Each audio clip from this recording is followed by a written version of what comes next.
গুৱাহাটীত ব্ৰহ্মপুত্ৰ নৈ কোন পাৰে অৱস্থিত? আপুনি জানেনে?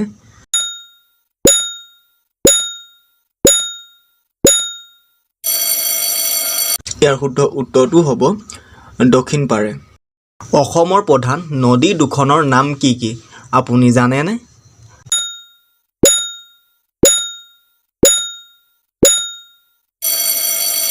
ইয়াৰ উত্তৰটো হ'ব ব্ৰহ্মপুত্ৰ আৰু বৰাক। অসমৰ ভিতৰত ডাঙৰ জিলাখনৰ নাম কি?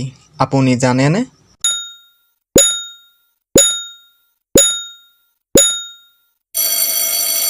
আপোনাৰ উত্তৰটো হ'ব কাৰ্বি আংলং।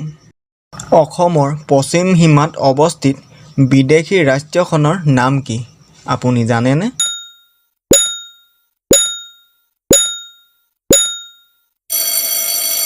ইয়াৰ উত্তৰটো জনাৰ আগত এতিয়ালৈকে যদি মোৰ চেনেলটো ছাবস্ক্ৰাইব কৰা নাই তেনেহ'লে ছাবস্ক্ৰাইবটো কৰি লওক। আপোনাৰ উত্তৰটো হ'ব বাংলাদেশ।